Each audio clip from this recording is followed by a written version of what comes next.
తాడిపత్రి పట్టణంలో గురువారం రాత్రి ఒక్కసారిగా ఉరుములు మెరుపులు ఈదురు గాలులతో కూడిన భారీ గాలివాన బీభత్సం సృష్టించి పట్టణాన్ని అతలాకుతలం చేసింది.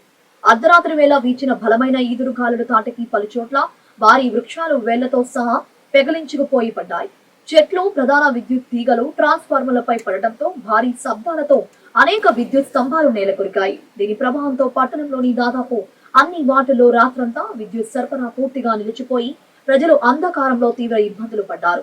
ముఖ్యంగా పట్టణంలో అత్యంత రద్దీగా ఉండే ప్రధాన రహదారి అయిన సిబి రోడ్ లో పుట్లూరు రోడ్ సర్కిల్ నుంచి కొత్త మార్కెట్ వరకు భారీ చెట్లు అడ్డంగా పడిపోవడంతో రవాణా వ్యవస్థ పూర్తిగా స్తంభించిపోయింది. ఈ క్రమంలో స్థానిక పోలీసులు తక్షణమే స్పందించి వాహనదారులకు ఎలాంటి ప్రమాదాలు జరగకుండా ట్రాఫిక్ ను ప్రత్యామ్నాయ మార్గాల్లోకి మళ్లించారు. రోడ్లపై పడిన చెట్లను, కొమ్మలను తొలగించి దారి సుగమం చేసేందుకు ఫైర్ సిబ్బంది ఆధునిక కట్టర్లతో రంగంలోకి దిగారు. మున్సిపల్ సిబ్బంది శిథిలాలను క్లియర్ చేసే పనిలో నిమగ్నమయ్యారు. అదే సమయంలో విద్యుత్ శాఖ అధికారులు కూడా యుద్ధ ప్రాతిపదికన విరిగిపోయిన స్తంభాలను తొలగించి కొత్త వాటిని ఏర్పాటు చేస్తూ పట్టణంలో వీలైనంత త్వరగా విద్యుత్ సరఫరాను పునరుద్ధరించేందుకు ముమ్మరంగా శ్రమించారు.